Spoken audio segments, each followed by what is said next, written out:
தமிழகத்தில் அடுத்து வரக்கூடிய நாட்களுக்கு கனமழை பதிவாக வாய்ப்புள்ளது. எந்தெந்த மாவட்டம் சொல்லி பார்க்க போறோம். வானிலையை முழுமையா கேளுங்க. மறக்காம சேனலை சப்ஸ்கிரைப் பண்ணிக்கோங்க. மற்றொரு தெரியப்படுத்த ஷேர் பண்ணுங்க. தென்கிழக்கு வங்கக்கடல் மற்றும் அதனை ஒட்டிய தெற்கு அந்தமான் கடற்பகுதிகளில் 5ஆம் தேதியில் ஒரு காற்றழுத்த தாழ்வு பகுதி உருவாகக்கூடும். அதுக்கடுத்த 48 மணி நேரத்தில் மேற்கு வடமேற்கு திசையில் நகர்ந்து காற்றழுத்த தாழ்வு மண்டலமாக தென்கிழக்கு வங்கக்கடல் பகுதிகளில் வலுவடையக்கூடும். பிறகு மேலும் மேற்கு வடமேற்கு திசையில் நகர்ந்து வருகின்ற டிசம்பர் 8ஆம் தேதி வட தமிழகம், புதுவை, அதனை ஒட்டிய தெற்கு ஆந்திரா கடலோர பகுதிகளில் அருகில் நிலவக்கூடும். இதன் காரணமாக குமரி கடற்பகுதிகளில் வடக்கு கேரளா வரை நிலவும் வளிமண்டல கீழடுக்கு சுழற்சியின் காரணமாக தமிழ்நாடு, புதுவை மற்றும் காரைக்கால் பகுதிகளில் ஒரு சில இடங்களிலும் இடி மின்னலுடன் கூடிய லேசர் முதல் மிதமான மழை பெய்யக்கூடும். கனமழை பெய்யக்கூடிய மயிலாடுதுறை, தஞ்சாவூர், திருவாரூர், நாகப்பட்டினம், புதுக்கோட்டை, சிவகங்கை, ராமநாதபுரம், மதுரை, தேனி, திண்டுக்கல், திருப்பூர், விருதுநகர், தென்காசி, தூத்துக்குடி, திருநெல்வேலி, கன்னியாகுமரி மாவட்டங்கள் மற்றும் காரைக்கால் பகுதிகளில் ஓரிரு இடங்களில் கனமழை பதிவாக வாய்ப்புள்ளது. தமிழகத்தில் இன்றும் கனமழை பதிவாக வாய்ப்புள்ளது. தென் தமிழகம் மற்றும் டெல்டா மாவட்டத்தில் பெரும்பாலான இடங்களிலும் மிதமான மழையும் ஒரு சில இடங்களிலும் கனமழை பதிவாக வாய்ப்புள்ளது. அதேபோல வட தமிழக கடலோரம் மற்றும் உள் மாவட்டத்தில் ஒரு சில இடங்களிலும் மிதமான முதல் கனமழை பதிவாக வாய்ப்புள்ளது. நிறைய பேர் பார்க்குறீங்க, ஆனால் சப்ஸ்கிரைப் பண்ணாமல் பார்க்குறீங்க. மறக்காம வீடியோவை லைக் பண்ணிக்கோங்க, சப்ஸ்கிரைப் பண்ணிக்கோங்க. மேற்கு தொடர்ச்சி மலையை ஒட்டிய மாவட்டத்தில் ஒரு சில இடங்களிலும் கனமழை பதிவாக வாய்ப்புள்ளது. அதேபோல வங்கக்கடலில் குறைந்த காற்றழுத்த தாழ்வு பகுதி உருவாக வாய்ப்புள்ளது. அதேபோல டிசம்பர் 7ஆம் தேதி அன்று காற்றழுத்த தாழ்வு மண்டலமாக வலும் பெறக்கூடும். அதுக்கடுத்து டிசம்பர் 8ஆம் தேதியில் தாழ்வு மண்டலம் புயலாக மாற வாய்ப்புள்ளது. டிசம்பர் 9ஆம் தேதியில் புயல் படிப்படியாக வலுவிழந்து தமிழக கடற்கரையை நகரக்கூடும்.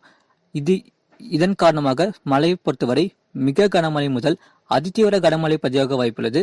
டிசம்பர் 10ஆம் தேதியில் கடலோரம் மற்றும் டெல்டா மாவட்டங்களிலும் மற்றும் வட தமிழக உள் மாவட்டங்களிலும் பெரும்பாலும் மிக கனமழையும் ஓரிரு இடங்களிலும் அதிதீவிர கனமழை பதிவாக வாய்ப்புள்ளது. இந்த மழையை பொறுத்தவரை மாலை மற்றும் இரவு நேரத்தில் மிதமான மழை முதல் கனமழை பதிவாக வாய்ப்புள்ளது. ஆகவே தமிழகத்தில் தொடர் மழையானதை எதிர்பாருங்க. கடந்த தமிழகத்தில் பதிவான மழையளவு திருநெல்வேலி மாவட்டம் 5 சென்டிமீட்டர் பதிவாகி உள்ளது. புதுச்சேரி, மயிலாடுதுறை மாவட்டம் சீர்காழி, சிவகங்கை மாவட்டம் திருப்புவனம், திருநெல்வேலி மாவட்டம் காக்காட்சி தலா 4 சென்டிமீட்டர் பதிவாகி உள்ளது.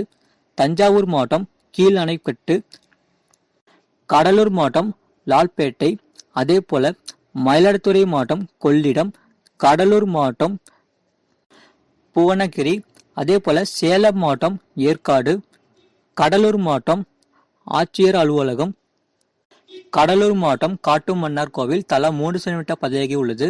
தமிழகத்தில் அநேக இடங்களிலும் வட தமிழகத்தில் ஒரு சில இடங்களிலும் புதுவை, காரைக்கால் பகுதிகளில் மழை பெய்துள்ளது.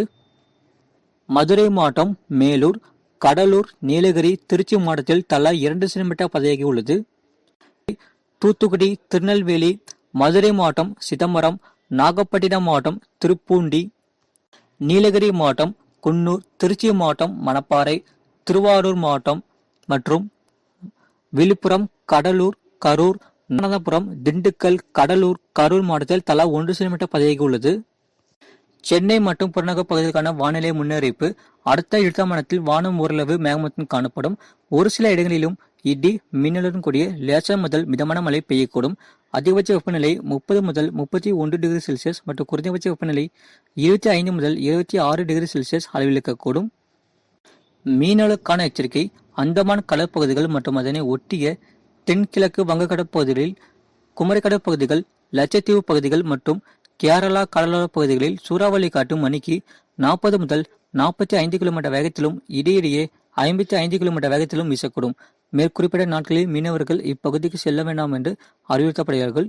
இதுபோன்ற செய்திகளை உடனுக்குடன் அறிந்து கொள்ள மறக்காம சேனலை சப்ஸ்கிரைப் செய்யுங்கள். மற்றொரு தெரியப்படுத்த ஷேர் செய்யுங்கள்.